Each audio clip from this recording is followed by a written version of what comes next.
দেখুন, অনেক সময় অনেকে দেখবেন বলে থাকে, "আমি আনলাকি। আমার ক্ষেত্রে কোনো কিছুই সঠিকভাবে হয় না। আমার ভাগ্য কখনোই সাথ দেয় না। কোনো কিছুতেই ঠিক হয় না।" যদি এমনটি আপনারা সর্বদা বলছেন না, এতে কিন্তু আপনার ভাগ্য অবশ্যই দুর্বল হবে এবং আপনার বৃহস্পতি গ্রহের অশুভ প্রভাব আপনার জীবনে অবশ্যই পড়তে আপনারা দেখতে পাবেন।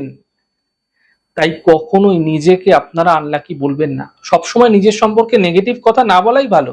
এতে ক্রমাগত ভাগ্য কিন্তু দুর্বল হতে আপনি দেখতে পাবেন। তাই আপনাদের ভাগ্য যদি সত্যি দুর্বল আছে, থাকতেই পারে। ভাগ্য সাথ দিচ্ছে না, অনেক প্রচেষ্টা করছেন যেকোনো কাজে, ভাগ্য ঠিকঠাক সাথ দেয় না।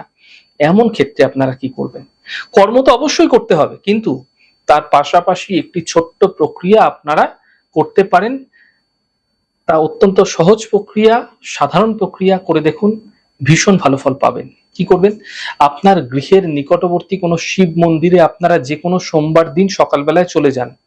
সেখানে বিল্বপত্র সহযোগে শিবলিঙ্গে জল অর্পণ করবেন তাম্রপাত্র দ্বারা, অর্থাৎ তামার ঘটি দ্বারা। এরপর শিবলিঙ্গের গা থেকে যে চুইয়ে পড়া জল, সেই জল আপনারা একটি বাটির মধ্যে করে নিয়ে চলে আসুন মন্দির থেকে, এবং এই জল প্রত্যেক দিনকার স্নানের জলে আপনারা মিশিয়ে স্নান করতে থাকুন। এই প্রক্রিয়া টানা ১৬টা সপ্তাহ আপনারা করে যান। এই প্রক্রিয়াটি যদি সঠিকভাবে করছেন না, তাহলে এই ছোট্ট প্রক্রিয়ার মাধ্যম দিয়ে আপনারা আপনার ভাগ্যকে নিশ্চিতভাবে জাগ্রত হতে দেখতে পাবেন।